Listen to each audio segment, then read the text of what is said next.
We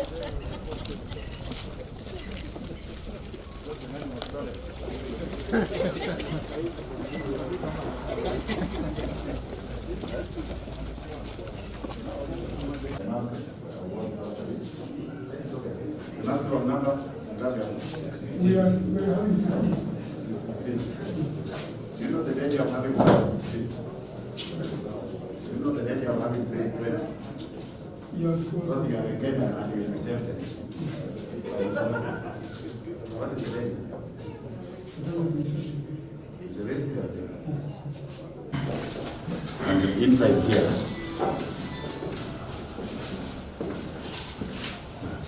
how many children stay here? Initially, we have 2, but now we're going to 16. 16. You are the... Well, they are going to behave exactly like we are behaving. Everybody is behind each other. Even me, they want me to join my ancestors. So, the sanitizer is also one on each side. One on each side. Isn't it? This is also still with the contractor. This is what I keep saying.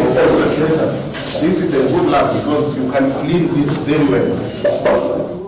When you, after assuming one child is corona, and amewacha kila kitu hapo, you can clean all this and sanitize very well. So this is well done. So if I pass, you know, my home is that. I know. So when you say one week, I'll come and pay that without notice. Yeah. It will be done. And you understand why as well.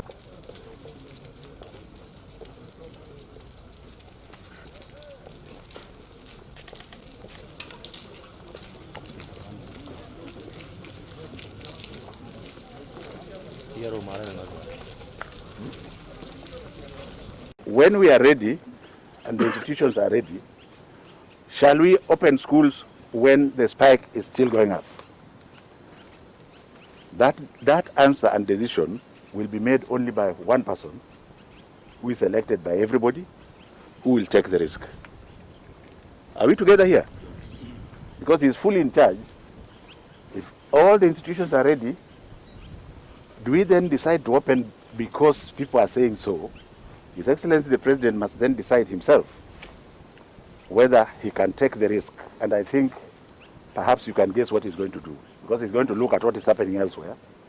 And since he listens to professional advice, I think we are on a good path. Let us take care of our children. We produce them with our blood. Why are we afraid of the children? There's so much to teach them.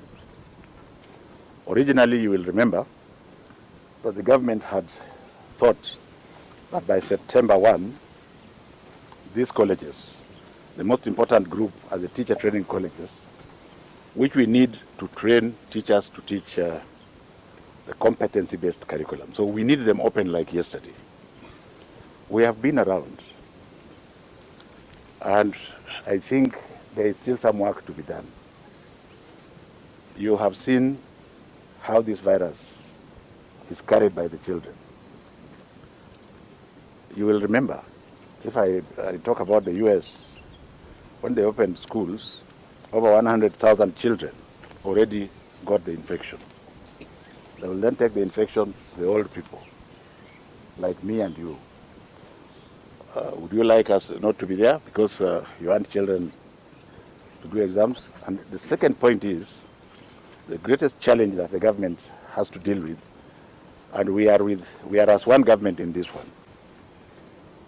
Do we have responsibility, if one was to ask you, the right to life and the right to education, which one is more important? If the right to life is more important, then ignore all the noise and the hula balloons you are listening to. Because every Kenyan child has a right to live. Yes. If we are to open schools as before we are prepared, before the disease comes down and is controlled, a number of children are going to die. Whose children are these that you want to sacrifice? Whose? So it is just because we are Kenya and the space is so open that anybody can say anything. But I think the president is well advised and his family proud to be where he is. Others who have rushed have had to walk backwards. The best example is the South African one. The fact that they opened does not put them in any place better than us because they have gone back. Children have died. Is that what the path you want us to say? So we are going to do this together, where you have seen we are watching and checking whether an institution like this one is ready.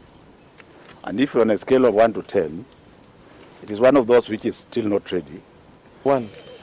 However, one of the challenges we are dealing with is to accommodate a fewer number of trainees as compared to the total enrollment. For example, if we are to reopen by observing those guidelines, we can only accommodate probably 750 trainees at a time. Yet the enrollment is 2532.